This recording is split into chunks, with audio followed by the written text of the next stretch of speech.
नमस्कार दोस्तों, आज हम बात करेंगे सिप्री के बारे में जिसकी लेटेस्ट रिपोर्ट आई है। Stockholm international peace research institute, अक्सर आपने सुना होगा इस पर्टिकुलर इंस्टीट्यूट के बारे में। तो उनके द्वारा आर्म्स से रिलेटेड विश्व भर में ग्लोबली जितना भी आर्म्स का सेल होता है उसके बारे में डेटा कलेक्ट किया जाता है। उसके अंदर ये पता चला है कि भारत का जो इंपोर्ट है आर्म्स का, डिफेंस का, वो 21% फॉल हुआ है। जी हाँ, ये लोग क्या करते हैं कि हर 5 साल का डेटा निकालते हैं। तो यहां पर अगेन आप देख पाओगे arms import by India falls SIPRI. तो इसको डिटेल से मैं आपको बताऊंगा, एक एक जो आंकड़ा है, इंपोर्ट एक्सपोर्ट कौन कितना ज्यादा करता है, काफी कुछ जानने को है। चलिए आगे बढ़ते हैं, लेकिन ध्यान रखिएगा आज होली सेल है, यहां पर आपको 33% डिस्काउंट के साथ साथ डबल वैलिडिटी भी दिया जाएगा हर एक कोर्स पर। इसके लिए जो आपको कोड इस्तेमाल करना है अंकित 33, कोई भी एग्जाम की प्रिपरेशन कर रहे हो आप, सभी में आपको ये मिल जाएगा, चाहे स्टॉक मार्केट हो, यूपीएससी, जुडिशरी, बैंकिंग। इसके अलावा अगर आप एमसीक्यूज अटेम्प्ट करना चाहते हैं तो मेरे इंस्टा पेज पर जा सकते हैं, वहां पर स्टोरीज में जितने भी एमसीक्यूज हैं वो आप अटेम्प्ट कर पाएंगे। चलिए शुरुआत करते हैं। सबसे पहले हम देखते हैं हुआ क्या है। देखिए सिप्री, मैंने आपको बताया Stockholm international peace research institute, इसको फॉर्म किया गया था 1966 में। हेडक्वार्टर आप देख पाओगे, इसका जो लोकेशन है वो आपको मिलेगा स्वीडन की जो राजधानी है स्टॉकहोम। और इनके द्वारा बेसिकली जो आर्म्ड कॉन्फ्लिक्ट से रिलेटेड रिकमेंडेशंस है, मिलिट्री एक्सपेंडिचर हो गया, उन सारी चीजों के बारे में चर्चा की जाती है। तो ये लेटेस्ट रिपोर्ट आया है मार्च 2022 का।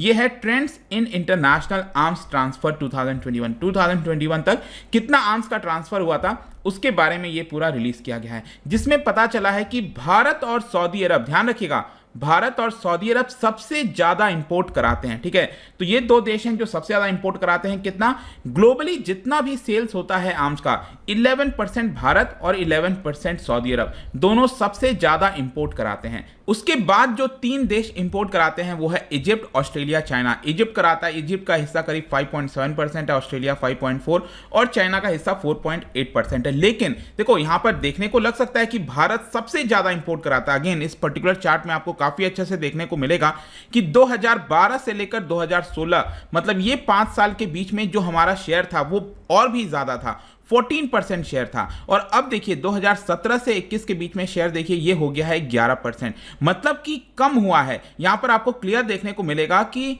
हमने जो इंपोर्ट है आर्म्स का उसको 21% कम मंगाया है यहां पर। और इनफैक्ट पूरे टॉप देशों में अगर आप देखोगे, टॉप 5 कंट्रीज में, तो भारत ही एक ऐसा देश है जिसने यहां पर कम इंपोर्ट कराया है। यहां पर सऊदी अरब का देखिए वहां पर इंक्रीज हुआ है, इजिप्ट 73% इंक्रीज हुआ है, ऑस्ट्रेलिया 62%, इनफैक्ट चाइना का भी जो आर्म्स इंपोर्ट है वो भी इंक्रीज हुआ है 4.1%। लेकिन भारत ही एक ऐसा है जिसका आर्म्स इंपोर्ट 21% आपको कम देखने को मिलेगा। लेकिन इसमें एक और चीज मैं आपको बताता हूं, काफी इंटरेस्टिंग है, दैट इज इंडिया जितना भी इंपोर्ट कराता है आर्म्स का, उसका अगर आप टॉप 3 कंट्रीज लोगे, अगेन यहां पर आप अच्छे से चार्ट में देखिए इंडिया के राइट साइड में कि इंडिया कौन कौन से देश से जो है वो आर्म्स इंपोर्ट कराता है। तो सबसे पहला नंबर है रशिया, फिर फ्रांस और यूएसए।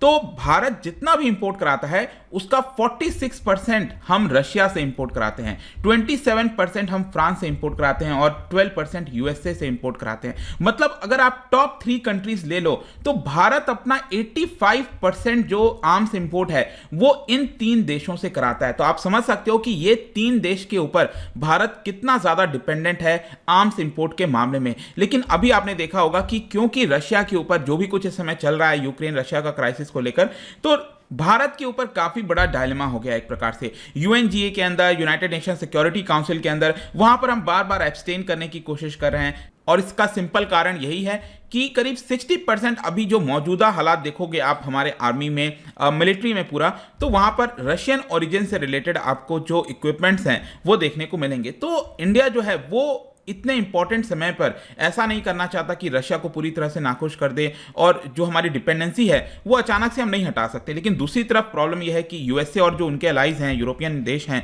उनको भी हम कैटेगोरिकली हम ऐसा नहीं बोल सकते कि हम यहां पर आपको सपोर्ट नहीं करेंगे। तो बहुत ही बैलेंस्ड अप्रोच लेकर भारत को चलना पड़ रहा है। लेकिन यहां पर एक इंटरेस्टिंग जो डेटा सामने ये आया है कि जो हमारा रशिया से इंपोर्ट है वो हर साल गिरते हुए आपको देखने को मिलेगा। मतलब कि यहां पर आप देखिए कि 2012 से 16 के बीच में, 2012 से लेकर 2016 के बीच में अगर आप देखोगे ना, तो यहां पर हम करीब 69% जो है रशिया से मंगाते थे, और अब हम कितना मंगाते हैं? 46% मंगाते हैं। मतलब कि जो डिपेंडेंसी है रशिया से वो कहीं ना काफी हद तक कम हो रही है। लेकिन दूसरी तरफ क्या है कि जो फ्रांस है फ्रांस से हम ज्यादा मंगाने लगे हैं। यहां पर ये जो 27% है, ये पहले कम हुआ करता था, लेकिन स्पेशली राफेल डील वगैरह के बाद यहां पर जो डिपेंडेंसी है फ्रांस के ऊपर वो बढ़ गई है। तो ये भी चीज थोड़ी सी नोटिस करने वाली है। और जाहिर सी बात है यहां पर जो भी कुछ हो रहा है, मतलब ये 21% का ये जो डिक्रीज आया है यहां पर पिछले 5 वर्षों में, तो इसका मेन कारण यही कहीं ना कहीं दिख रहा है कि जो इंडिजिनियस डेवलपमेंट किया जा रहा है भारत के अंदर,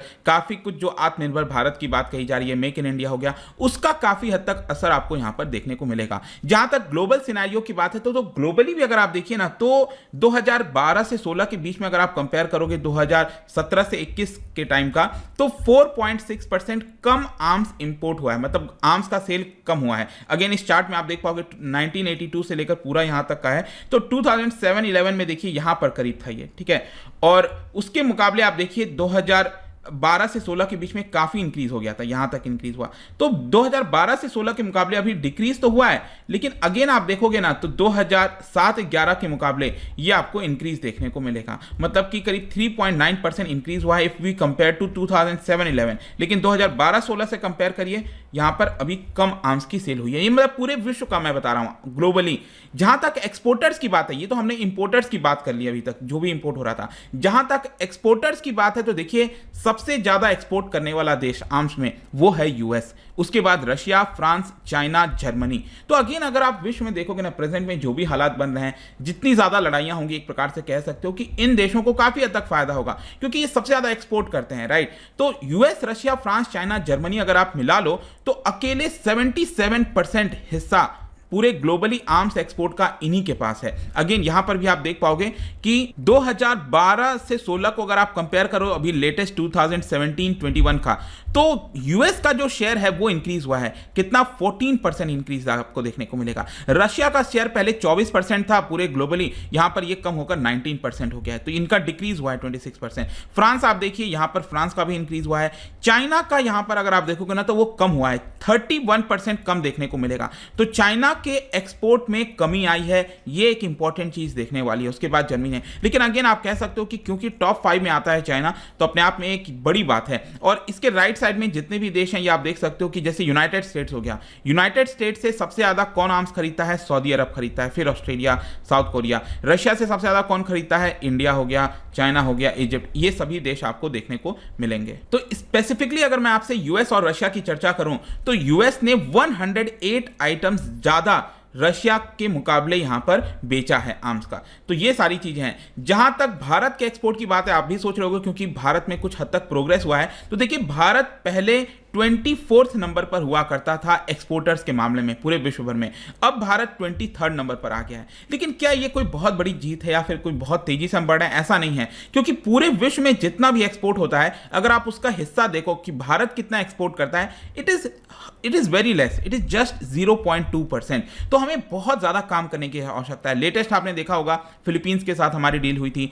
$375 मिलियन का ब्रह्मोस मिसाइल का हुआ है। इसके अलावा यह भी चर्चा हो रही है कि अभी हम जो फिलीपींस की आर्मी है, क्योंकि ये जो $375 मिलियन का डील हुआ है ब्रह्मोस वाला, ये हमने उनकी नेवी को दिया है, राइट। अभी उनके आर्मी के साथ भी ऐसा ही कुछ डील हो सकता है। इसके अलावा यहां पर 2014 से 15 तक लेकर अगर आप अभी तक देखोगे तो भारत ने करीब 38,500 करोड़ का डिफेंस एक्सपोर्ट किया है। ये बयान आया था डिफेंस मिनिस्टर का पार्लियामेंट के अंदर। तो कंक्लूजन में यहां पर समझिए सबसे बड़ा चैलेंज इस समय यही है, कहीं ना कहीं भारत को उसमें कोशिश करनी चाहिए जो कि सबसे ज्यादा बल्क ऑफ ग्लोबल इंपोर्ट्स जो रहता हो, जो मार्केट में सबसे ज्यादा बेचा जाता है, कहीं ना कहीं भारत को उसकी तरफ फोकस करना चाहिए। जैसे कि चाइना का आप एग्जांपल देखो, चाइना ने क्या किया है, पाकिस्तान को बड़ी मात्रा में बेचना स्टार्ट किया है। यहां पर 38% हुआ करता था चाइना का, यह बढ़कर 47% हो गया। आज पाकिस्तान को बड़ी मात्रा में बेच रहा है, और पाकिस्तान का भी करीब 72% जो डिफेंस इंपोर्ट है वो अकेले चाइना से आता है। तो कुछ वैसी स्ट्रैटेजी, वैसे तो अगर आप देखोगे तो भारत के पास ऐसा कोई देश नहीं है कि एग्जैक्टली हमारे पास ही हो इतना सारा प्रोडक्ट हमसे खरीदे, ऐसा पॉसिबल भी नहीं है। वो चाइना एक अलग काम करने की कोशिश करता है, तो वो एक अलग चीज है। लेकिन स्टिल यहां पर मेक इन इंडिया और सबको एफर्ट देना चाहिए। सबसे पहले तो हम जो इंपोर्ट कराते हैं उसको कोशिश करनी चाहिए इंपोर्ट कम हो, और तब जाकर हम एक्सपोर्ट के ऊपर काफी हद तक फोकस कर पाएंगे। जाने से पहले एक इंटरेस्टिंग क्वेश्चन यहां पर, क्या बता सकते हो कि कौन से प्राइम मिनिस्टर के डेथ एनिवर्सरी पर भारत में ऑब्जर्व किया जाता है नेशनल एंटी टेररिज्म डे? क्या बता पाएंगे? इसका राइट आंसर आपको पता ही है, मेरे इंस्टाग्राम पर तो मिलेगा ही, वहां पर अगर आप नहीं हो कोई बात नहीं, टेलीग्राम से भी ले सकते हैं इसका सही उत्तर। मैं कई सारे जो MCQs हैं वो यहाँ पर स्टोरीज में डालता रहता हूँ। बाकी अगर आपको PDF चाहिए तो टेलीग्राम पर आइए, अलग अलग सोशल मीडिया पर भी आप जुड़ पाएंगे। साथ ही साथ UPSC या फिर किसी भी एग्जाम की तैयारी कर रहे हैं, सिंपली यूज दिस कोड अंकित33, क्योंकि यहाँ पे आज आपको डबल वैलिडिटी प्लस 33% डिस्काउंट मिलेगा। आई होप कि वीडियो आपको पसंद आया होगा। मिलता हूँ आपसे next time, till then thank you very much, see you soon.